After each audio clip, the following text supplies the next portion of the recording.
and welcome to the Provost Update focused on moving beyond the traditional academic degree. Let me introduce to you Mark Pollack, the Director of WGU Professional. He's joining me today to share about his work in helping WGU expand our credential offerings to widen our portfolio of options for earner learners. Welcome, Mark, and thanks for being here. Well, thanks, Marnie. I'm excited to be here. Yeah, I'm so excited to talk to you today, and also for you to share with us the new platform that these new credentials are being offered on. That's super exciting. But before we get into all of that, let's talk about you. We'd like to learn a little bit more about you and your professional background, and what brings you to WGU. Sure. Well, I've had a unique mix in my background, from working with big corporations in industry to owning some small businesses. I've been in higher education for about 15 years, started with working with large organizations both domestically and globally, and really getting to understand the different skill gaps that their employees are faced with, and trying to mitigate those through different educational type opportunities that we could present for them. And so I've been with WGU about a year and a half, a little less, and our team is uniquely focused on supporting the colleges and bringing these types of educational opportunities to both a individual learner market and a corporate environment. Yeah, that's cool. So tell us a little bit about your team. Your team is also new. How is your team positioned in the university, and how do you work with the colleges on these programs? So our team is very collaborative and very entrepreneurial. So I think that those are two of the qualities that are probably the most important in launching basically a new channel, if you will, for the university. So we have team members who focus on comms and change management. We have team members who are focused on project management. As you can imagine, this is lots of projects that have to be managed and released and deployed in certain phases. We have teammates who are focused on the learner experience. We have teammates focused on the sponsor experience, and so really the entire aspect of what a learner and what a sponsored learner would experience going through a new platform, a new educational model, a new student success model. So the team is small and mighty and growing. So when you talk about the new platform, I think people are going to be wondering, Sure. Why do we need a new platform to do non-degree credentials? What about that experience is so different that we can't offer it on the current state? And I think some people are also going to be thinking, and how does this new platform relate to the next generation platform? How Sure. are these things connected? Yeah. Well, not to get into a whole number of acronyms like CGP and NGP, but it is different in the sense that our current state was built to support degree programs and degree learners. And it is hardwired together to support that learner through every aspect of that educational journey. And what is uniquely positioned for this new platform, it's the bridge between where we're going with the next generation experience and what we can offer today. And what we can offer today is a streamlined experience. So I think where we have seen just society go with speed of access, with being able to buy and enter into something into the same day, we want to create that same type of experience where if someone decides that they're interested in one of our programs, they can register, pay, and get involved that afternoon. And they don't have to go through an application process. They don't have to necessarily speak with someone in enrollment. And that whole process is streamlined for them, which are elements of where we want to go for NGP. Yeah, so this is like a stepping stone to the NGP. It is. That allows us to get started now. Exactly. Right, okay, cool. So I can't wait any longer. Okay. I really want to see that platform. Let's do it. So right now we have, before we get into it, we have one offering. We started working with the College of Health Professions, and they had an offering called value-based care. And they for many reasons, some of which are some of the external partnerships that they have, wanted to make sure that they release this into the market as soon as possible. So they got to be our very first credential that we brought.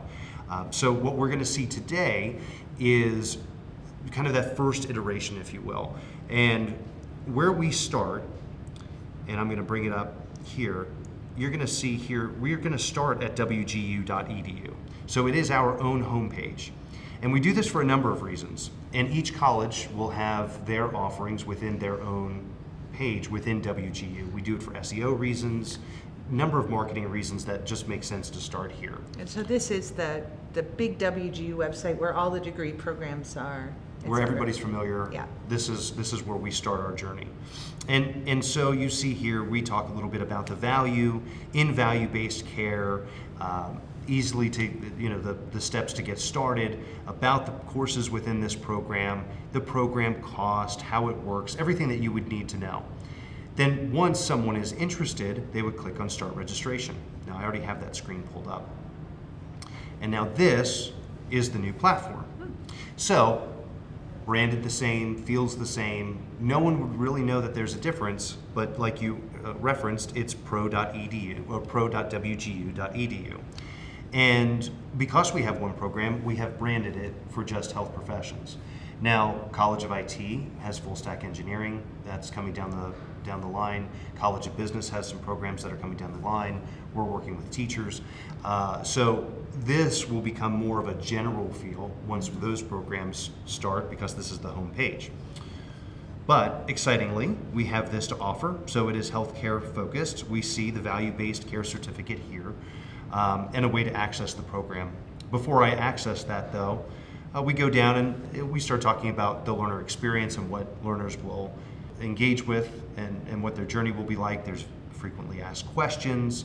And again, just a little bit more about our program.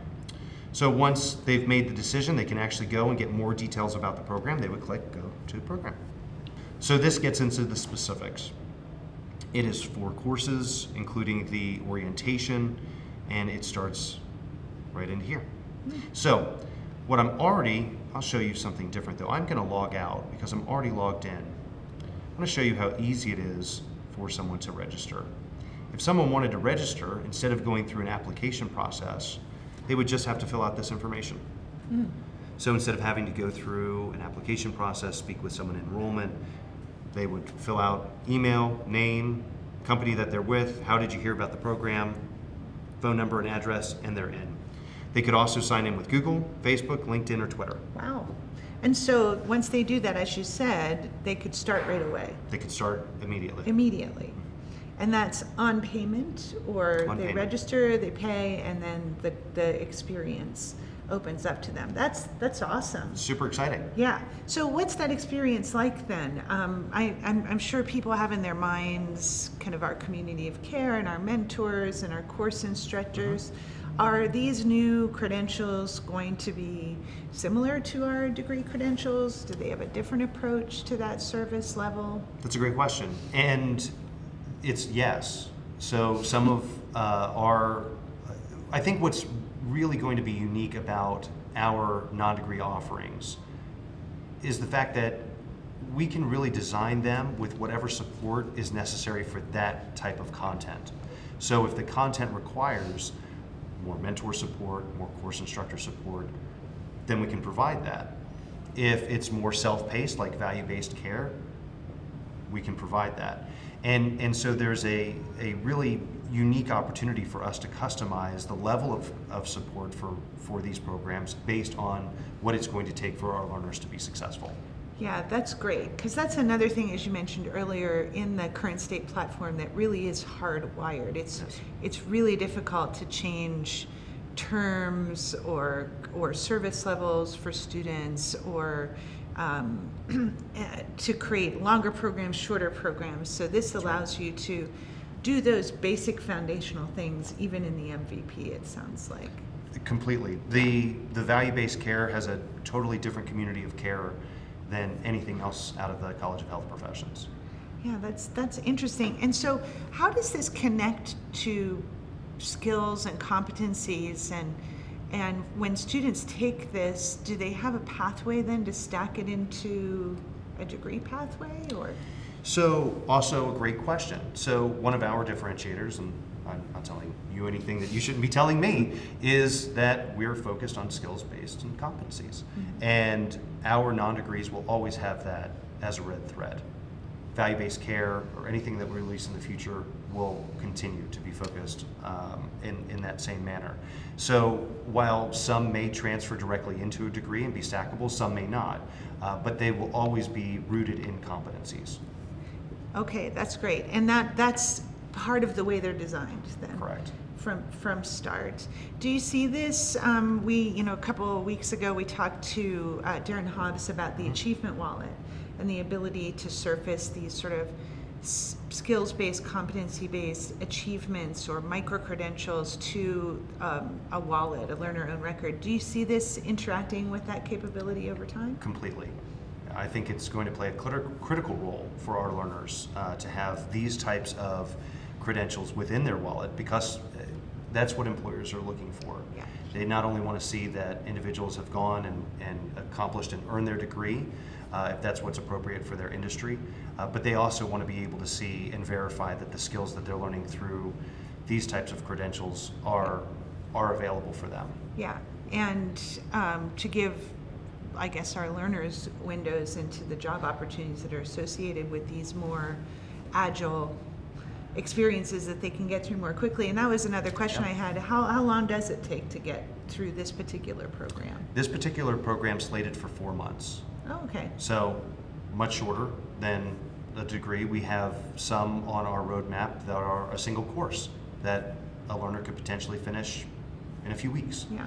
So to that point, if an employer is looking to fill a skill gap that they're currently experiencing and need an outlet in order to do that quickly so that a learner can learn it today and apply it tomorrow, Yeah. we're going to be able to provide those opportunities to those large employers. Yeah, and that's awesome. Whether we're doing that separately from our degree programs or perhaps even concurrently to the degree programs in some cases.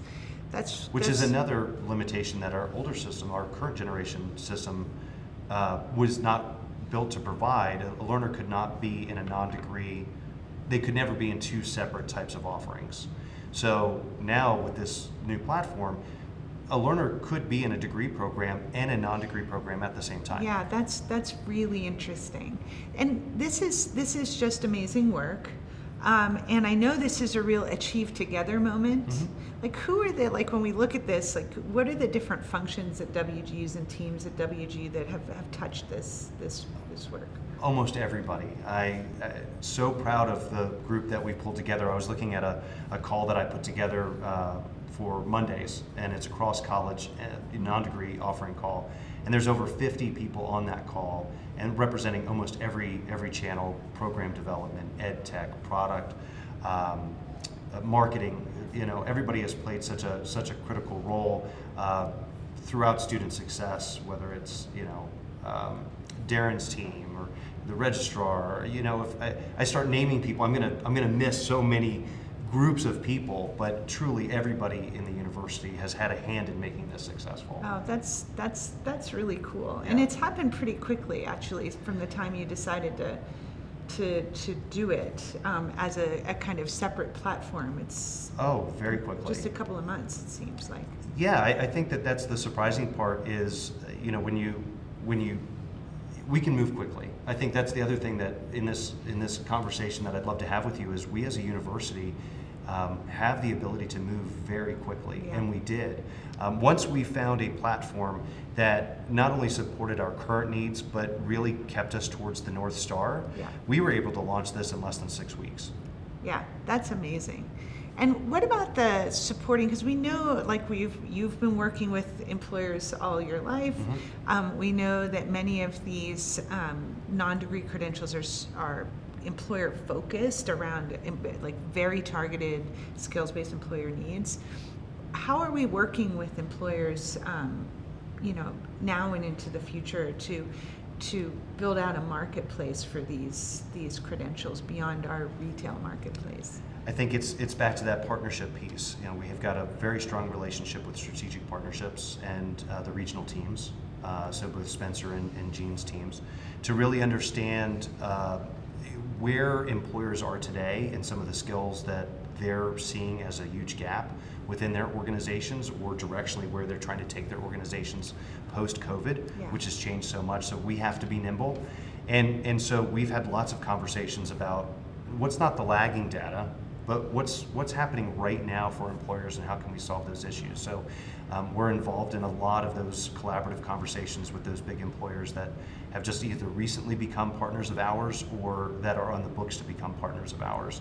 And we want to work closely with those groups to better understand what could we design, whether it's an individual college designing it, like let's say through the College of Business, or cross college, which is a future opportunity for us where we can take and build non-degree offerings that might have a course that represent 2 or 3 or all of the colleges. Yeah. Now, my last question is the one I'm sure everybody's thinking about, and I know I am too, which is, I hate calling these non-degree credentials. Oh, we went there, huh? Yeah.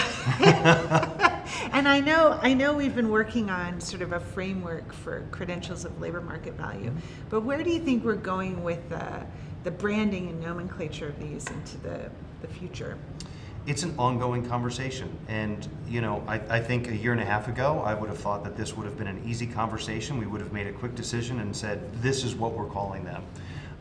But I have to commend the marketing team. They've done a phenomenal job in market research and in collaboration with Sarah DeMarc's team to better understand what should the nomenclature look like, what resonates, not only from an academic aspect, but from a corporate and retail aspect. I mean, they're two very different groups that we're trying to help understand what we're bringing to market.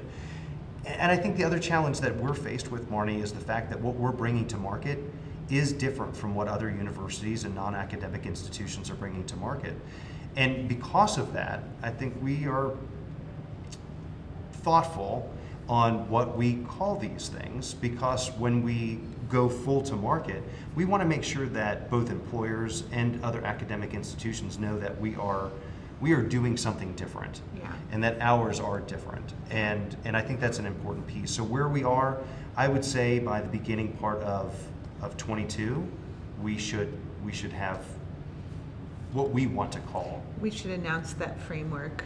Yeah, I think that's really great. And I think the other thing that I'm super excited about in my understanding of the work is how dedicated we are to being point of the spear on the movement of getting industry and the federal government and state governments to recognize these shorter form credentials and hopefully provide financial aid for them into the future.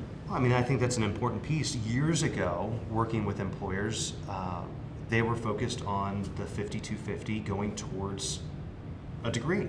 5250 being the amount of money that an employee could use for their education during a tax year. Correct, and that was the financial tax implication for a corporation, and typically what their tuition assistance program would consist of.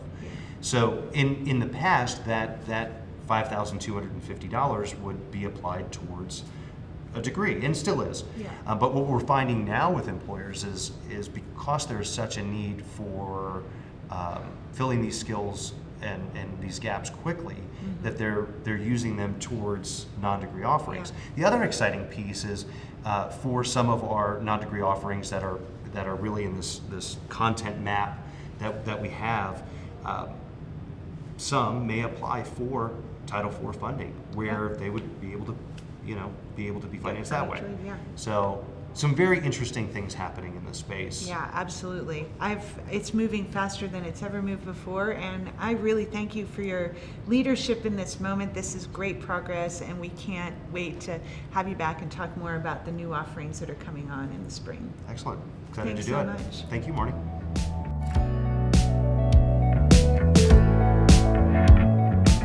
The Provost Update is your opportunity to share good news happening across the academic organization. Let us know when you or someone you work with has been involved with something exciting and noteworthy. Reach out to us with your news and story ideas at academicnews@wgu.edu. Thanks for watching, and we'll see you next time.